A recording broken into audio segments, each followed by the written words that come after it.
আসার সময় চিন্তা হয়েছে ঘরের মধ্যে দুধ দুধ নাই, ডিম নাই, আলু নাই, পেঁয়াজ নাই, এটা কিনতে হবে। তো এগুলা কিনলাম, কিনা তারপরে আসলাম, এসে তারপরে আবার রান্না করতে হবে। শরীর চলতেছে না, অনেক টায়ার্ড। তারপর রান্না করলাম, রান্না টান্না করে তারপরে তারপরে তারপরে খাইলাম। তাও ওই মজা পাইলাম না। আমার মার হাতের যে রান্না আর বাংলাদেশের যে মজা, এটার কোনো মজার তো নাই।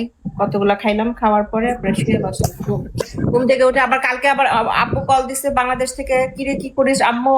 আব্বু কালকে জব আছে, অনেক ঘুম আসছে, অনেক টায়ার্ড, আমি এখন ঘুমাই। তারপরে ঘুমাই গেলাম।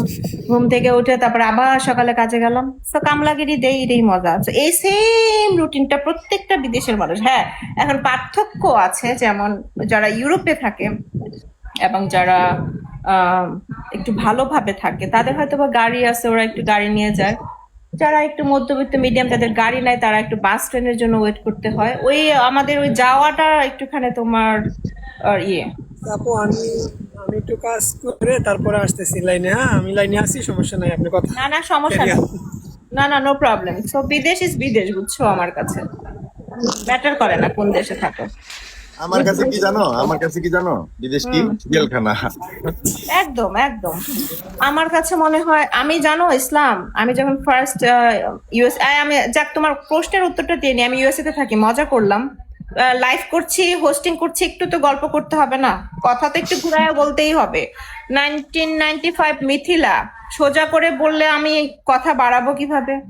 আমি হোস্ট করব কিভাবে? তাহলে তো এসে বসে থাকতে হবে, তোমাদের কথা বলতে হবে। তা আমি একটু ঘুরাইয়া বললাম, যেন আমাদের গল্পটা জমে, আমার আড্ডাটা যেন ভালো হয়।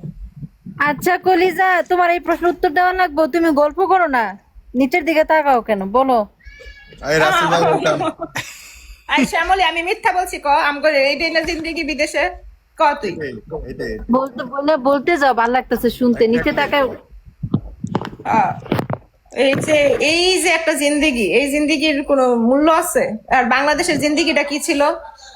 আমার জিন্দেগিটা কি ছিল? আমি একমাত্র মেয়ে শ্যামলী, বুঝছিস? আব্বু আম্মুর একটা মাত্র মেয়ে। তো আমি খুব টিভির পোকা ছিলাম, আর খুব ভালো স্টুডেন্ট ছিলাম। তো আমি যখন পড়তাম তো পড়তাম, আর যখন টিভি দেখতাম তো টিভি দেখতাম, বুঝছো? এখন একটা মুভি, যখন যখন একটা শাহরুখ খান যখন বলতো পাগল হো আমি তো ধীরে ধীরে, এটা যখন বলতো ভাই, বাস ওই ধীরে ধীরের মধ্যে আমিও চলে যেতাম সুইজারল্যান্ড। ওইখানে আমিও হয়ে যেতাম সিমরন, আরেকজনকে রাহুল কল্পনা করে ফেলতাম। করে তো রাহুল আর সিমরন কল্পনা করে বসে বসে ওই যে আব্বু বলতো আব্বু বলতো কি, আমি না, আমাকে না বলে কি, খাবি না, খাওয়া দাওয়া লাগবে না, শাহরুখ খান দেখলেই হইব। হ্যাঁ হ্যাঁ আব্বু, শাহরুখ খান দেখলে হবে। ভাত নিয়ে আসতো, নিয়ে আইসা পরে মাখায় টাখায় দিত, তো আমি খাইতাম, বুঝছো? খাইতাম, মুভি দেখতেছি, মুভির মধ্যে ঢুকে গেছি, খাওয়া শেষ, হাত শুকায় গেছে, মানে